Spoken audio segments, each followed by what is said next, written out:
Hi everyone, welcome. We're just gonna wait a couple minutes until 10:40.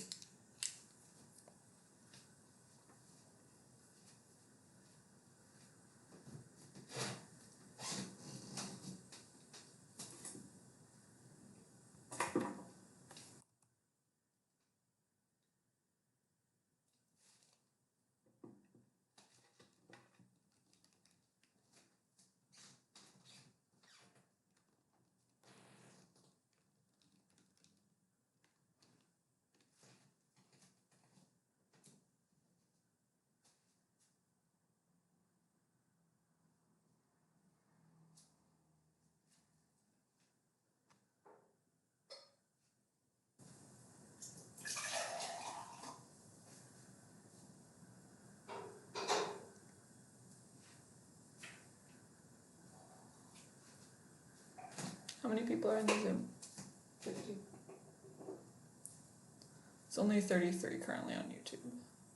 Yeah, they just realized it's online. Cool.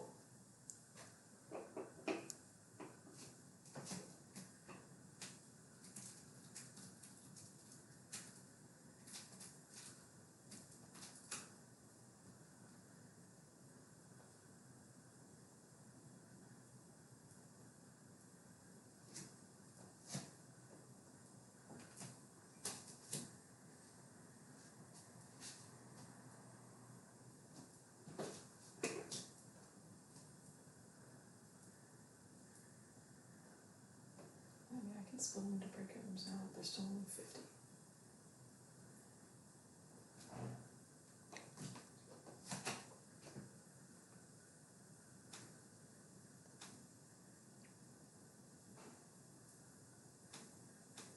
So we're just gonna wait 1 or 2 minutes.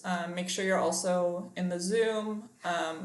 You should be getting breakout room invitations in the next minute or two. Go ahead and accept those as soon as you get them.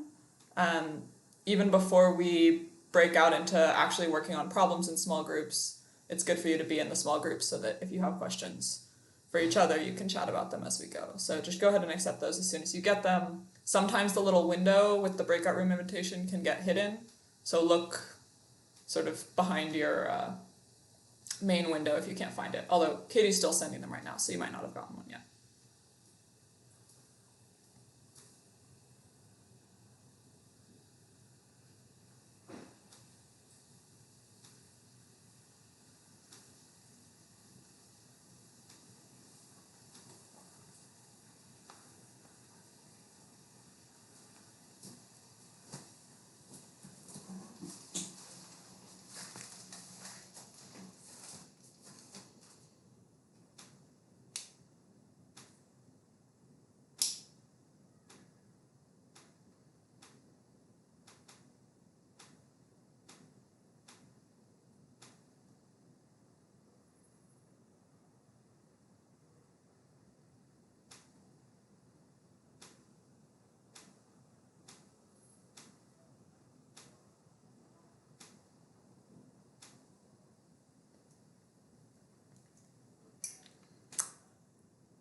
Okay, I think I'm gonna get started just because we've got a bit to get through today. So today, like the title says, we're gonna be talking about compounds and ions. But before we really get there, I just wanted to do a quick review of what we talked about yesterday with valence electrons, just because that material is super relevant to what we're gonna be covering today. Okay, so valence electrons. We sort of talked about this chart a little bit yesterday. So this is the lowest level orbitals that our electrons can go into. As many of you pointed out, there are more. Towards the bottom of the periodic table, we have elements that have 100 electrons or whatever. So there are a lot more orbitals after this. But what we'll get to in a couple slides will show you kind of why these are the most important for now. So some basic rules for dealing with valence electrons. Let's start with just neutral atoms. So that means there's no positive or negative charge. For a neutral atom, the number of total electrons is equal to the total number of protons. And the number of protons is the same as the atomic number. That's the definition of the atomic number. So the reason for that is just because protons are positively charged and electrons are negatively charged. So we need the same number of each to end up with 0 total charge. And then as we're deciding where the electrons go, first we start by filling the orbitals at the lowest energy level. So we're going to do 1s before we do 2s. And then also within a sublevel, every orbital must have 1 electron before any orbital gets a second one. So that's not really relevant for the 1s, 2s, and 3s, where there's only 1 orbital. But for example, in 2p, we're going to put 1 electron in each orbital before we put a second electron in any orbital. And then the last thing is the definition of valence electrons. So those are the electrons in the highest energy level that has any electrons. So if I only have any electrons in my 1s, then those electrons are my valence electrons. But as soon as I put any in my 2s or 2p, those become my valence electrons. One little caveat is the transition metals get really confusing for several reasons. For now, we're just not going to worry about them. I promise they will happen, but just to get you an idea of sort of the most common and important bonds, we're going to start with the main group elements, so that is everything except the transition metals. Okay, so if we have 1 proton, that means we have 1 electron, and that is hydrogen. Hydrogen is the element that has 1 proton. So that 1 electron is going to go in the 1s orbital, and it has 1 valence electron. If we add a second proton, now our element is helium. We add a second electron, it's also going to go in the 1s orbital, and now helium has 2 valence electrons. If we add a third proton, now we've changed our element is now lithium. And we add 1 electron, and now that we have an electron in our 2s orbital, now that second energy level becomes our valence energy level. So lithium has 3 total electrons, but 1 valence electron. And any electrons that aren't valence electrons are core electrons. So lithium has 3 protons, it has 4 neutrons, you can get that off the periodic table. It has 1 valence electron and 2 core electrons. So I'm going to go a little faster through the rest of these. So if we add a 4th proton, now we are beryllium. So now our 2s orbital is full and we have 2 valence electrons. If we add 1 more, now we're boron. It goes in the 2p orbital. So there's a question about why they're represented by dots instead of arrows today. We decided that the arrows were more confusing than they needed to be. So the arrows represent a concept in quantum mechanics called spin. And the arrows are like up or down, and that means something in quantum mechanics. But we're not teaching in quantum mechanics yet. So we decided to just simplify it. So yeah, the person who said it's just for the demo, yeah, it's correct. So it doesn't like mean anything different. We just wanted to simplify it a little bit. Okay, so we are now at boron. So boron has 5 protons, 5 electrons, 3 valence electrons.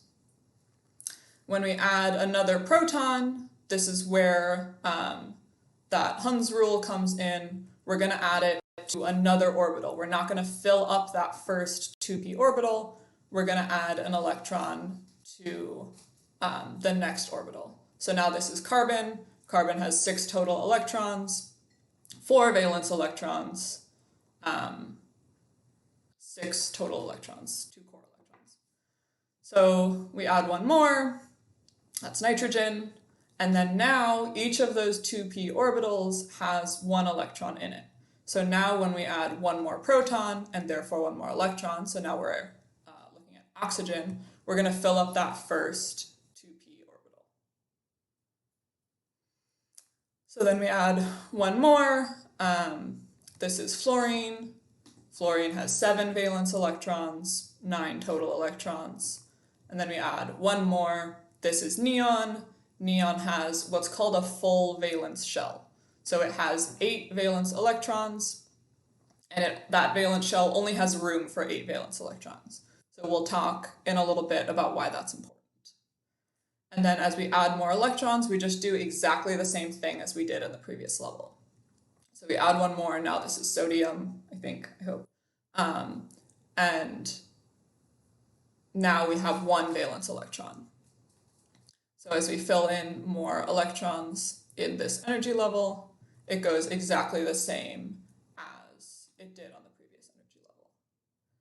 So I'm going to pause here for a second just to see if anyone has any other questions about how this works.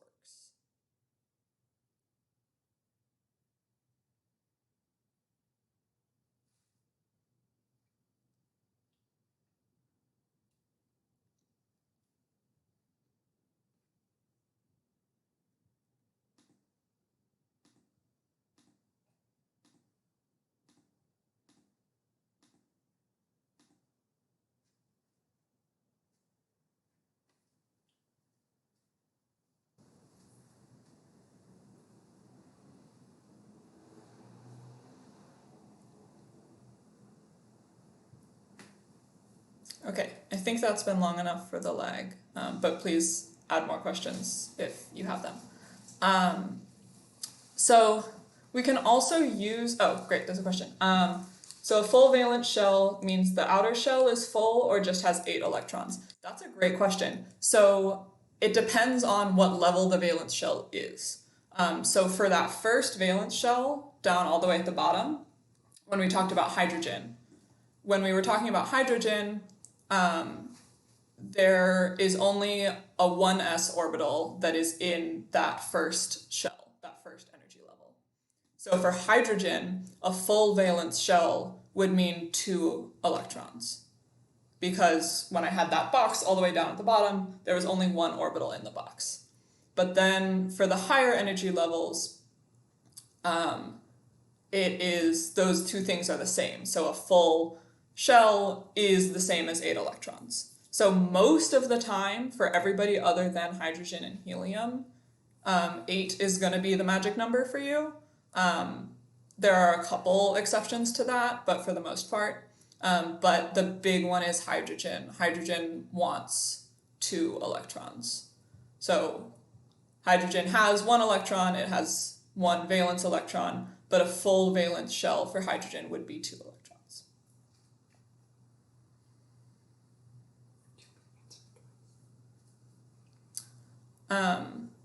Okay, so reading off the periodic table, it's actually really easy for us to just read the number of valence electrons off of the periodic table. So you should be able to fill the orbitals and figure out that lithium, for example, has 1 valence electron. But also, once you sort of know that, this whole first group on the periodic table, so those groups are the vertical stacks of, yes, columns is the word that I'm looking for. So all of the elements in that first group, in that first column, have 1 valence electron. And then similarly, all of the elements in the second group have 2. And then we skip over the transition metals because they're complicated. But all of the elements over here have 3, 4, 5, 6, 7, and 8, depending on what group they're in. So it's a good skill to practice and be comfortable with filling those orbitals. But if you have a periodic table, for all of the main group elements, you should be able really easily to just look and see how many valence electrons you have. So I'd recommend getting comfortable with this just because it's faster. Like if I ask you how many valence electrons iodine has all the way down there in the fourth row of group 7, you're not going to have a fun time filling up all of those orbitals. So this way is easier. So you should get comfortable, like on your homework, when we ask you how many valence electrons does bromine have, find it on the periodic table, figure out what group it's in. Okay, bromine has 7. Okay. And then the last thing we talked about yesterday for singular atoms is Lewis structures. So Lewis dot structures, which is the same thing as Lewis structures, they help us visualize how full our valence shell is.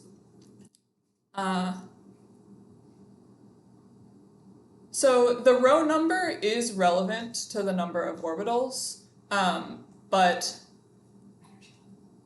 yeah, so that tells you like what energy level those valence electrons are in, but it doesn't tell you how many valence electrons you have.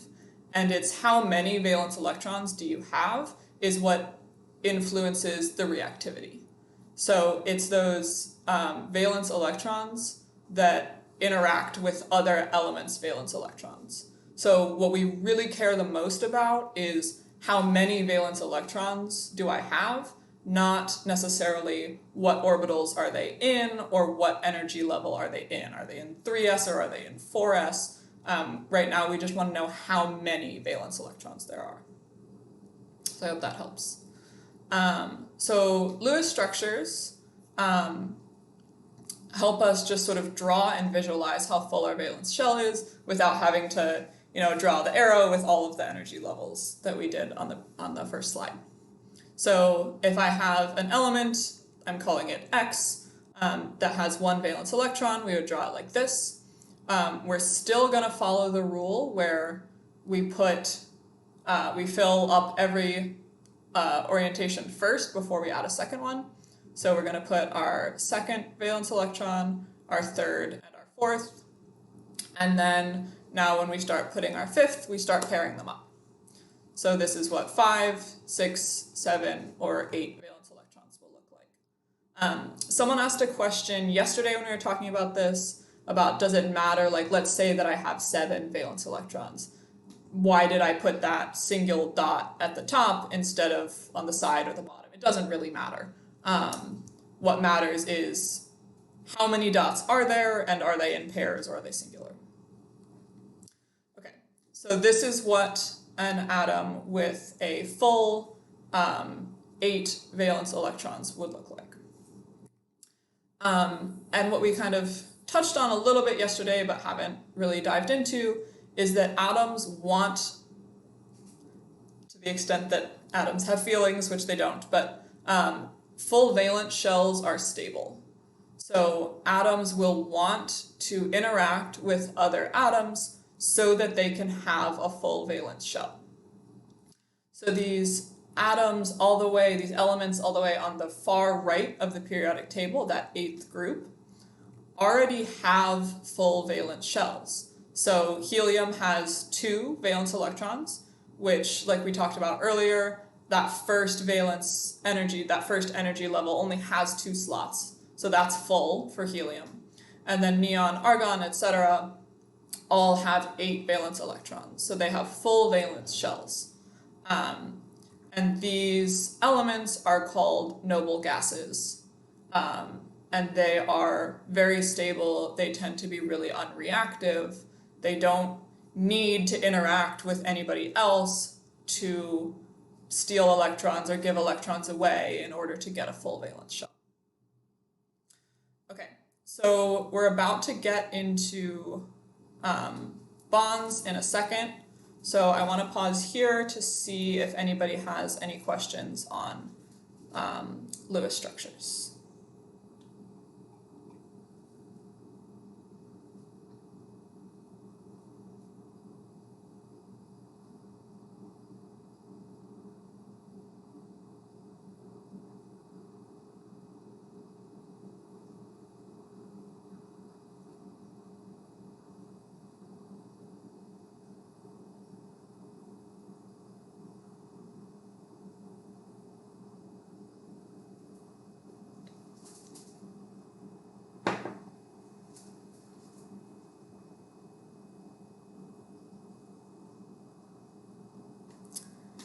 Is the format for stability. I don't quite know what you mean, but a full valence shell would be really stable. So if you're looking at a Lewis structure for an atom and it has, for anything other than hydrogen or helium, it has those 8 dots around it, that means it's really stable and it really doesn't want to react. We'll talk in a second about what, oh, you clarified, okay. Oh, okay, so the question is like, why can't I have 2 dots on one side for oxygen and 4 on the others? And the reason is Hund's rule. So we always fill, orbitals can have 2 electrons in them, and we always put 1 electron in first into each orbital. So instead of, we'll give an example for oxygen in a minute, but that basically is because for oxygen there needs to be 2 pairs and 2 singles, but we'll do that as a practice in a minute. Yeah, so what we're doing is each side of the element is represented as 1 orbital, and 1 orbital can only have 2 electrons. So that's why we put a maximum of 2 electrons on each side of the square. So just think of it as a square, and there's only 2 spots for electrons on each side of the square. So would you suggest that hydrogen would also want 8 electrons? No. So hydrogen is, the first energy level only has that 1s orbital. So that valence shell only has 1 orbital, so it only has room for 2 valence electrons. So hydrogen only wants 2 electrons. So for hydrogen, 2 electrons would be a full valence shell. And 8 electrons for hydrogen is not possible. So yesterday for fluorine, it had 7 valence electrons. We're going to get to ions a little bit later in the class, so I'm just going to wait on that question until we talk about ions. That's a good question, but we'll get there. Yeah, so hydrogen having 8 electrons is not feasible within reason. Okay, so someone's question about oxygen kind of preempts this example, which is great. We'll do the oxygen example in a second. But in general, we'll talk about compounds in a second. So someone asked a question about finding the total proton number for CF4. I'll answer that in just a minute. So before we get to compounds, compounds consist of multiple atoms bonded together. And so the basic idea of why this happens is that a carbon atom, if we draw its Lewis structure, we can find that it has 4 valence electrons. And through Hund's rule, we're going to put 1 electron on each side, so 1 electron in each orbital. But it really wants 8. It wants to have that full valence shell. Hydrogen, at the same time, has 1 valence electron, and it wants 2. So there's sort of, they both want more electrons, and so they can share. Hydrogen can share its electron with carbon in return for sharing carbon's electrons with it. So if we put 4 hydrogens around our carbon, we end up with 8 total electrons. So the carbon contributed 4, and each hydrogen contributed 1. And they share, each of those pairs of electrons is shared between the hydrogen and the carbon. So now everybody's happy because as we're sharing these electrons, each hydrogen now has 2 electrons because it's sharing with carbon, and the carbon atom has 4 valence electrons because it's sharing with all these hydrogens. So this allows this molecule to be really stable because all of the atoms involved each have a full valence shell. So what we're always going to want to do as we're deciding how to draw compounds is we want to make sure that all of the atoms involved have the valence shells that they want. So just as a practice, oxygen has an atomic number of 8, and and it has a mass number of 16. So in your small groups, I'm going to give you a fair amount of time to do this just because it's pretty new. I want you to answer the following questions. How many protons does it have? How many electrons does it have? What does its Lewis structure look like? And how many bonds does it want to form? I see a question in the chat about using lines. We will get there in a second. Yes, we do often use lines to depict bonds. But right now, for like the next 2 slides, we're just going to use dots so that we can explicitly think about how many electrons there are. Okay, so I'm going to give you a few minutes in your groups to talk about this question with oxygen.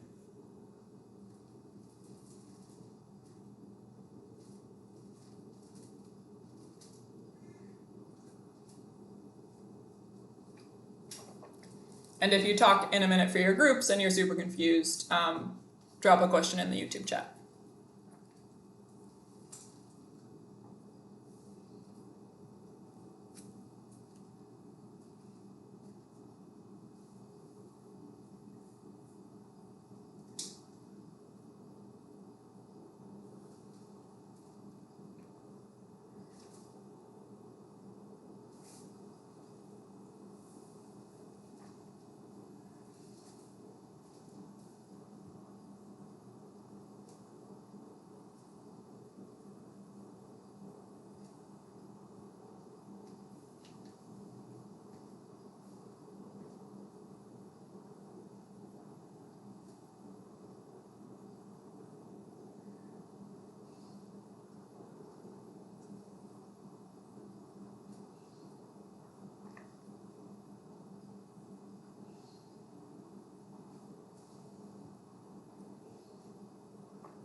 Let's do like 1 more minute unless anyone objects and needs more time than that in the YouTube chat.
Okay, I'm just going to go ahead and go through the solutions of this. So it has an atomic number of 8, so that means that it must have 8 protons.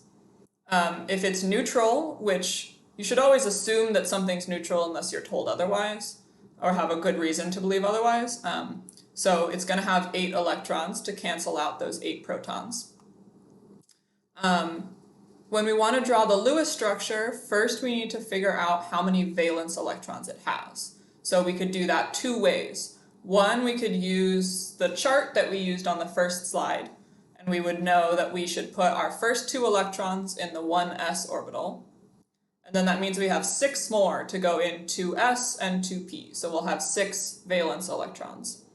Or you can read it off the periodic table and know what group oxygen is in.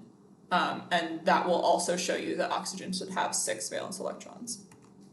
So the Lewis structure of oxygen looks like this, where I went sort of 1, 2, 3, 4, 5, 6. So I have 2 pairs of oxygens and 2 single electrons that are the only electrons in their orbitals. So how many bonds does oxygen want to form? Well, it has 2 electrons that don't have partners and they want partners. Or another way of thinking of it is it wants a full valence shell. So it wants 8 electrons and it currently has 6. So it wants to form 2 bonds. And maybe if you know that the chemical structure of water is H2O, that might be a logical answer for you that it wants to form bonds with 2 hydrogens. And yes, absolutely, the Lewis structure only depicts the valence electrons. And that's because those electrons at that highest energy level are the ones that are going to interact with other atoms. And the reason that we're really drawing these Lewis structures is to talk about bonding, talk about who's going to interact with who. So that's a great question, yes. Okay, so once we've sort of started talking about bonding, there are sort of all manner of chemicals that we can draw. So we kind of, as chemists, need to agree on how we're going to draw them, or else it's chaos and sort of nobody knows what anybody else is drawing. So as an example, there's a molecule called methanol. We'll talk about some nomenclature tomorrow of how to know just by that word what molecule I'm talking about. But for now, just trust me that methanol looks like this. So methanol has 1 carbon bonded to 3 hydrogens and 1 oxygen, and then that oxygen is bonded to a hydrogen. So our carbon has 8 valence electrons, so it's happy. Our oxygen has 8 valence electrons, so it's happy. And each hydrogen has 2 valence electrons, so everybody's happy. And if you're sort of ever wondering if the compound that you're drawing is possible, this is a good way to check. Check that all of the atoms involved have a full valence shell. If not, they're not going to be very stable, and your compound is probably not going to exist. But you can probably tell that eventually, for more complicated compounds, drawing all those dots gets really annoying. So someone had asked a question in the chat about drawing bonds as lines, and yes, we do that all the time. So what I've drawn on the right here is exactly the same as the dot structure that I have on the left.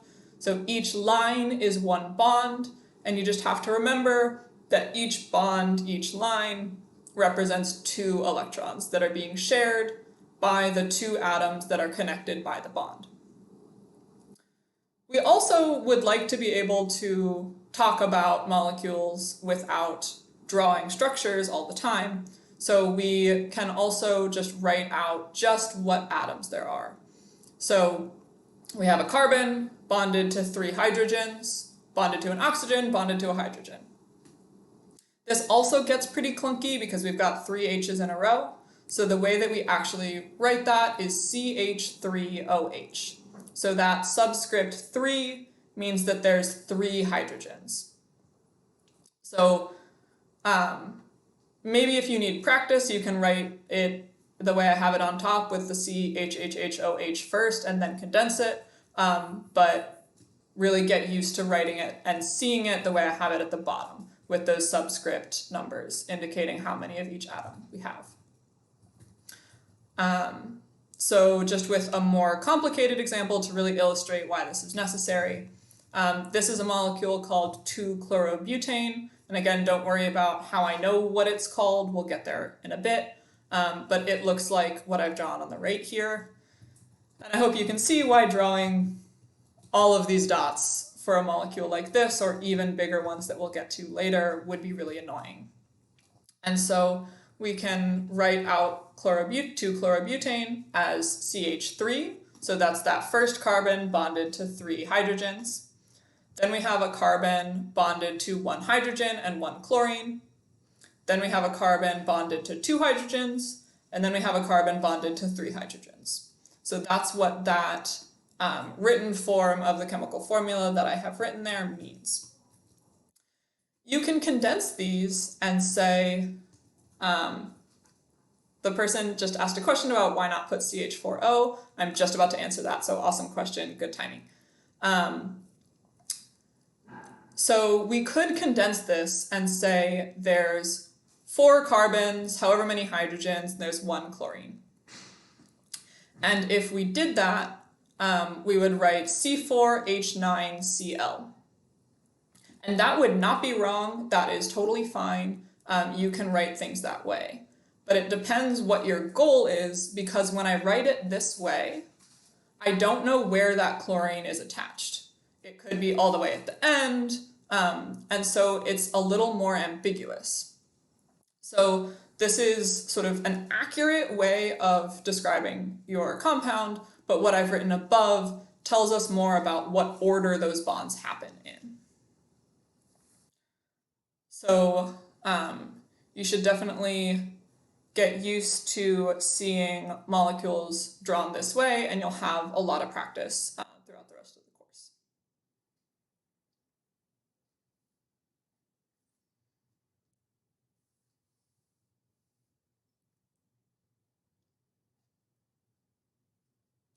Okay, I'm just going to wait 10 more seconds to see if people have questions on these kinds of line drawings.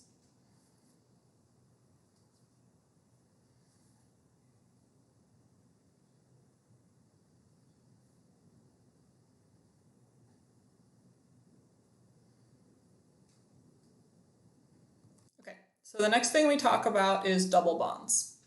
So we already talked about oxygen, so I'm just going to use oxygen as an example again. It doesn't have a full valence shell like this, so we don't have single oxygen atoms floating around like this because they would be very unhappy, which they would be very unstable. So oxygen actually forms a double bond with another oxygen atom. So that means instead of sharing just one pair of electrons between the 2 atoms, it's sharing 2 pairs of electrons. And so that's why oxygen is O2. So that's what's called diatomic. It is a molecule that floats around with 2 atoms. So di as a prefix means 2, and atomic obviously means atoms. And so when we draw those with our line drawings, we would draw it like this. So we have 2 lines, so that means there's 2 bonds. And remember that each line or each bond represents 2 electrons. So the oxygens, like I've drawn on the left, are sharing 4 electrons. And then these pairs of electrons that are already happy, those orbitals are already full, we call those lone pairs. So they're just pairs of electrons that are part of our oxygen atom that aren't bonded to anything else. So just sort of be familiar with that word. Lone pair is a pair of electrons that's not involved in a bond. And you might notice that for all of our Lewis structures so far, we've put our dots on sort of the top or either side. Basically what's happening here is these electrons in pairs want to be as far away as possible from the other pairs. I'll answer, there's a question in the chat about why not add onto another oxygen atom. We'll talk about that in a minute. Those electrons want to be as far as possible from each other, so they're just kind of gonna shift away from the double bond a little bit. But conceptually, it's exactly the same. Each oxygen has 8 electrons in its valence shell. So why not add on to another oxygen atom and have sort of like a really long chain of oxygen atoms? There's a lot in chemistry about figuring out, there are a lot of possible compounds and which one is most stable. One thing that we'll talk about at some point is what's called sterics. So don't worry too much about that now, but basically there are some shapes that are less favorable because electrons want to be farther away from each other. How do we know they want to be farther away from each other is also a little complicated, but you can think of it as a charge thing is the way I like to think about it, is that when we talked about that, you might remember Katie yesterday or 2 days ago, talked about the Coulomb potential. So you had that equation that had C1 times C2. And basically what that ends up telling us is that a negative thing and a positive thing are attracted to each other, but a negative thing and a negative thing end up with a positive energy, which means that they aren't attracted to each other, they want to be farther apart. And so those electrons are all negatively charged and they want to be farther apart from each other. Don't worry about this too much for now, about like what are the origins of that, but that is where it's coming from. If that's confusing to you, don't worry about it too much for now. But it does, so those are called lone pairs. So there's also a whole branch of chemistry working on figuring out how molecules will be shaped, and this can get really, really complicated, so we're not going to dive really far into it. But taking our really simple example of CH4, so carbon bonded to 4 hydrogens, it's going to be shaped like this, for the same reason that those hydrogens want to be as far apart from each other as possible. So if you want at home tonight, you can find, a marshmallow and 4 toothpicks and sort of play with what's the farthest apart I can get these 4 hydrogen atoms. And if you play with it, you'll end up with this shape. So each of these hydrogen atoms that are the red balls are as far apart from each other as possible. And when we draw that with a line diagram, we draw it like this. And so the solid triangle that's coming towards the hydrogen that's all the way at the bottom means that that is coming out of the page towards us, and the dashed line means that hydrogen is going back sort of into your screen. So the thing on the right with the CH4 with the lines is representing the same shape as the balls and sticks that are on the left. So when we draw H2O, those lone pairs aren't bonded to atoms, but they do take up space. So that means that H2O is going to be bent. You don't see those lone pairs, but they're sort of up at the top of that molecule taking up space and forcing the hydrogens downwards. And so that's why you might see H2O drawn as a bent shape, because those lone pairs take up space just like the hydrogens take up space in CH4. So a lot of bonds that we talk about in chemistry have angles, so they're not straight lines most of the time. And so that will affect how we draw our molecules. So as we get to more and more complicated molecules, we really want to simplify our line drawings as much as possible, and we can use a few rules to do that. So first, we notice that carbon always wants to have 4 bonds, and hydrogen wants to have 1 bond. So wherever we have a carbon, it's safe to assume that that carbon wants to be bonded to 4 things. And wherever there's a hydrogen, it wants to be bonded to 1 thing. So going back to this 2-chlorobutane molecule that I drew before, I see a couple questions in the chat about electrons. I'll answer them in just a second once I get to the end of this slide. So this 2-chlorobutane molecule, we can simplify the drawing like this. So there's a lot going on in this drawing, so I'm going to go through it step by step.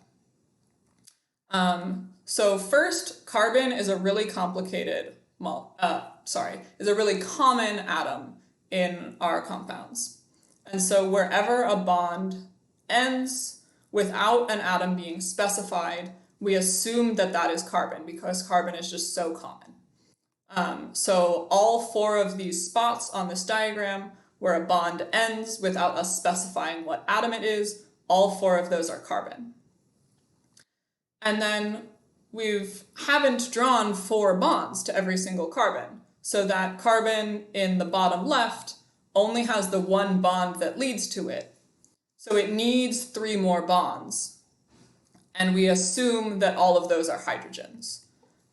So there's 3 hydrogens in that attached to that carbon in the bottom left, 1 hydrogen attached to the carbon that's bonded to the chlorine, 2 hydrogens in the next carbon, and 3 in the one on the end. So just to reiterate, where that's coming from is we know that carbon always wants 3 bonds. And so wherever we don't know what the second, third, or fourth bond is, we assume that it is hydrogen, because that's just the most common answer to what it is. So I'm going to pause for a second in case you have questions on this. So electrons, there's a question in the chat about electrons moving around, and we can't ever predict exactly where they are. So there's a difference between, like, they are always moving around. They're definitely not static for any amount of time. They're sort of always moving around, and we're never sure exactly where they are.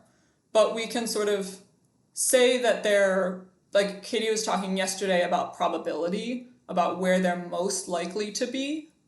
And so they're not like sort of super fixed in this bond, but the probability of them being in that region is high because those 2 atoms are sharing them.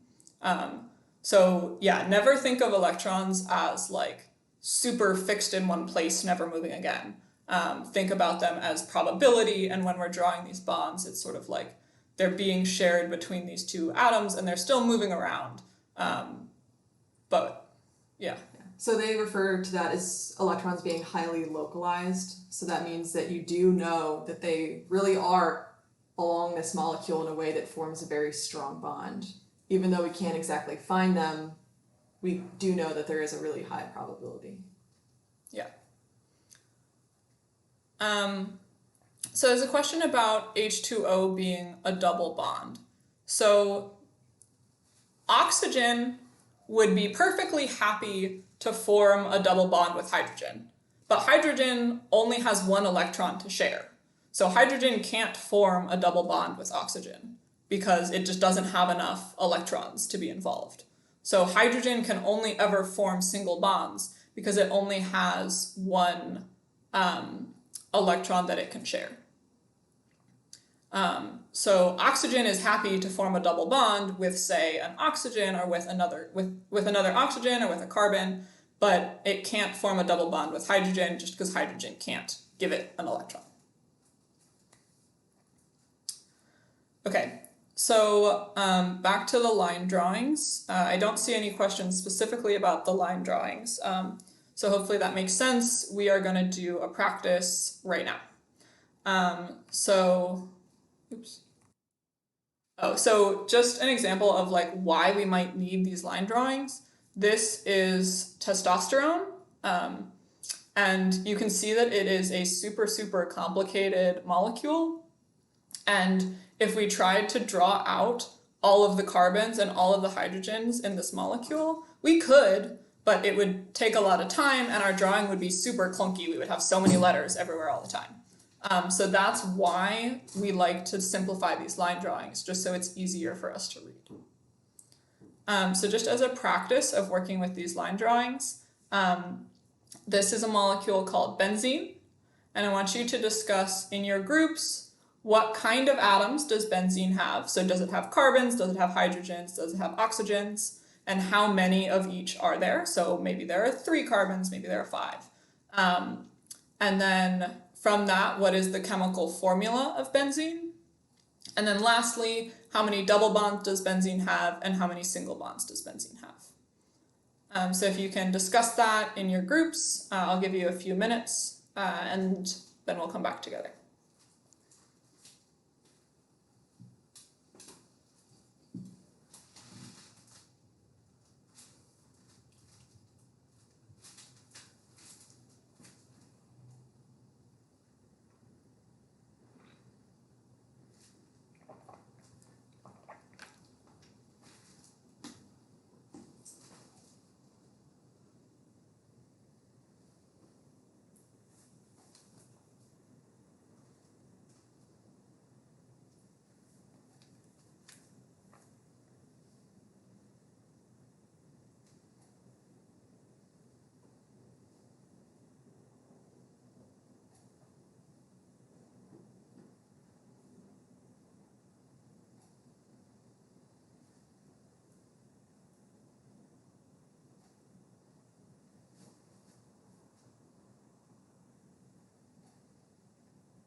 How are we doing? Do people feel like they need more time? Do people feel like their groups have got it down?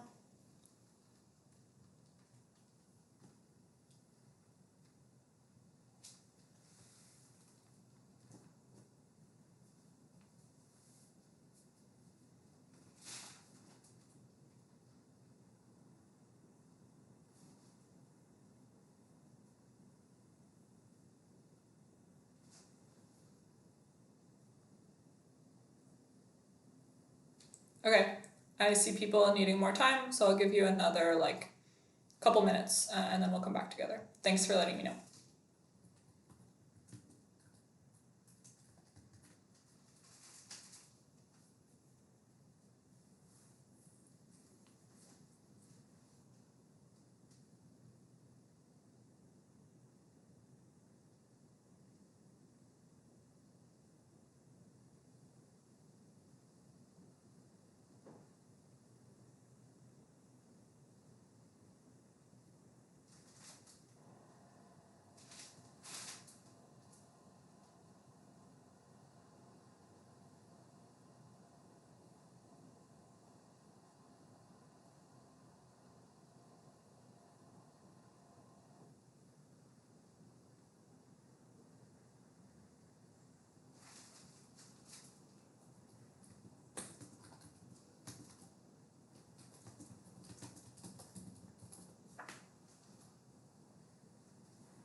Okay, if you can sort of wrap up your thoughts, it's okay if you're not done. I'm gonna go over the answers in about 10 seconds.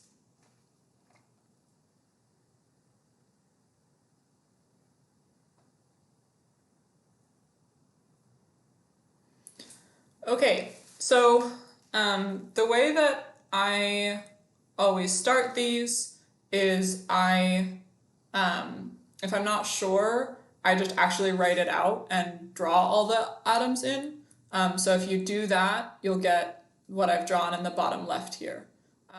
So as you get more practice, you'll probably be able eventually to do that in your head to sort of see, oh, all of these are carbons, there are hydrogens coming off.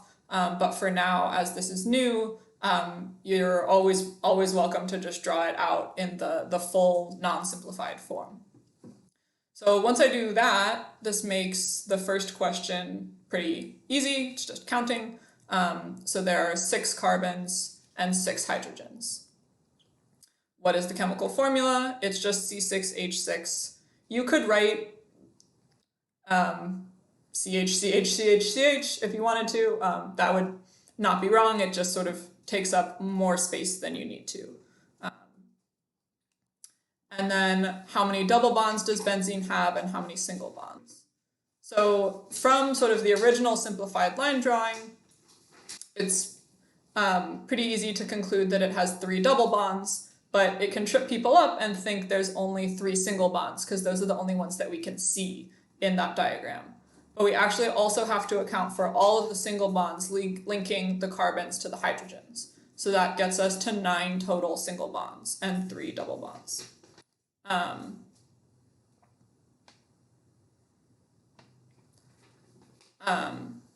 Okay, so that's the last thing we have with, how do you know that it has C and H? So that's just rules and the assumptions that we make with these simplified line drawings. So chemists have all sort of agreed that when we draw a bond and we don't specify what type of atom it ends in, then that means that atom is a carbon.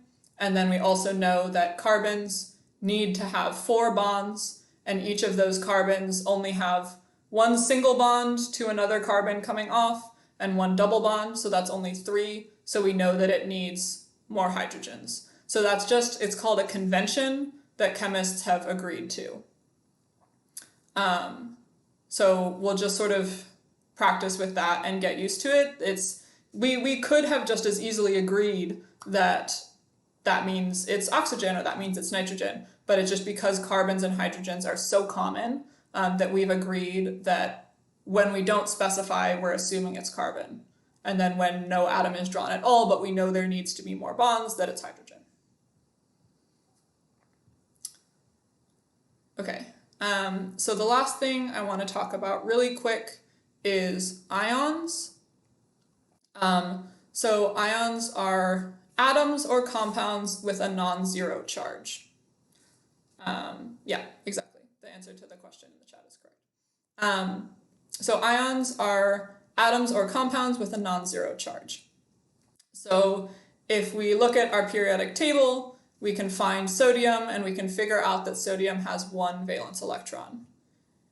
It would love to get rid of that electron in order to have a full valence shell. So that level that used to be the valence shell, once I take that electron away, that level is empty. And so the next lowest level down becomes our valence level, and we end up with a full valence shell, and it's positively charged because it has lost an electron. Similarly, chlorine has 7 valence electrons. It would love to have 8, so it's going to gain one more electron, and it's going to have the following valence structure. So it's now going to have 8 valence electrons, and it's going to be negatively charged because it now has one extra electron relative to how many protons it has. But these electrons have to come from somewhere, right? Chlorine can't just like gain an electron out of thin air. So ions exist in groups that are charge neutral overall. And that's just because if sodium wants to lose an electron, that electron has to go somewhere. And if chlorine wants to gain an electron, that electron has to come from somewhere. So just like how our earlier bonds were about sharing, these ions need to be around each other so that they can gain and lose electrons. So hydrogen only has one electron, and so it gives up its only electron in order to be a hydrogen plus ion. So that's a little confusing with like full valence shell, but it doesn't want a partially full valence shell. It would rather have an empty valence shell or a full valence shell than have one like single electron in its 1s orbital.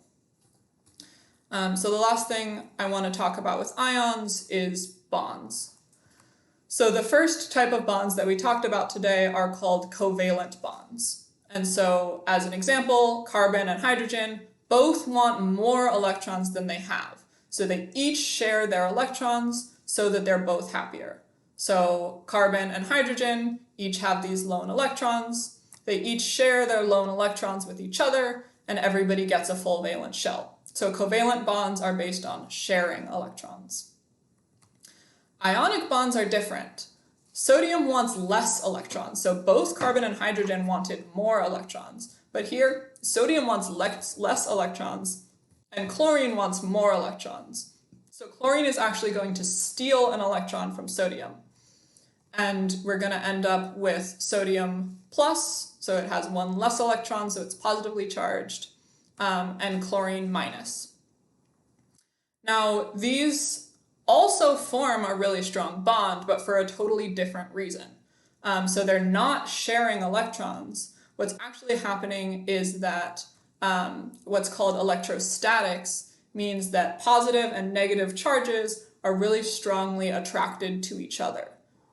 So they really want to be close to each other for that Coulombic interaction that Katie talked about the other day. So positive and negative charges really want to be close to each other. So they form a really strong bond, but for reasons of electrostatics and not for reasons of electron sharing. So just really quick, you'll have time to practice more on the homework, but I wanted to talk about how the periodic table is relevant here. We can use our periodic table to know how many valence electrons we have, and then that tells us what the likely charges are going to be. So everybody in this first periodic group has one valence electron. It really wants to lose that electron. So if they form ions, they all form +1 ions because they have that one valence electron to lose. This next group over has two valence electrons to lose. They're called the alkaline earth metals, and they want to form ions that are +2 in charge. So similarly, the ions on the atoms on the right, these are called halogens. They have 7 valence electrons. They really want to gain one more, so they want to form ions that are -1 in charge. And then our noble gases don't want to form ions. They have the right number of valence electrons that they want. So I'll let you, we don't have time to break into groups right now, but you can work on it on the homework to think about what the likely charges are for the atoms that I've boxed here. And then the last thing is that we talked about that ions want to exist in groups that are neutral in charge. So Na is plus and Cl is minus, and they want to exist together. And I'll give you just a couple minutes in your groups to think about what you think the likely formula would be for a compound made of lithium and oxygen. So think about what the charges will be for ions of lithium and oxygen, and then given that, what ratio do they want to exist in? And I'll come together and tell you the quick answer to this question, and we'll be available right after class to talk through it if you're confused. So talk in your groups for just 2 minutes, and then I'll bring us back together.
Okay, so because lithium is in that first group, it has one valence electron that it wants to lose, so it will form an ion that is +1 in charge.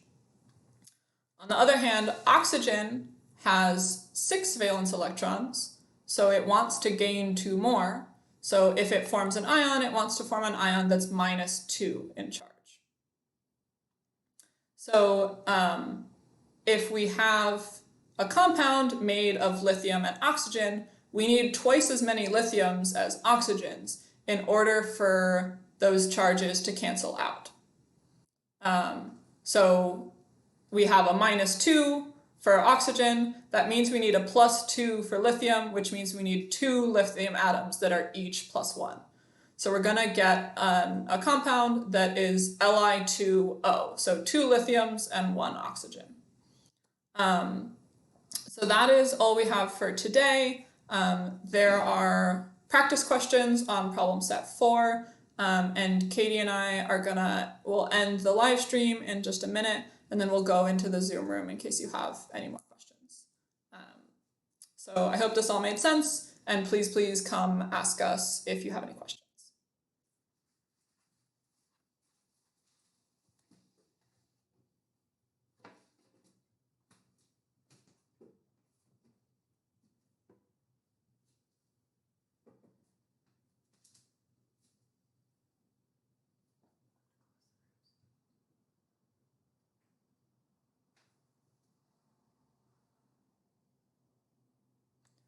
So there's a question, is Li2O covalent? No, those would be ionic bonds. And you can tell because they don't want to share electrons. Lithium wants to get rid of one of its electrons. And how do we know what order to put the elements in? That's really just a convention. You'll just sort of get used to that with practice, and we'll talk a little bit about like nomenclature and stuff tomorrow. But for now, if you had written O Li2, don't worry about it.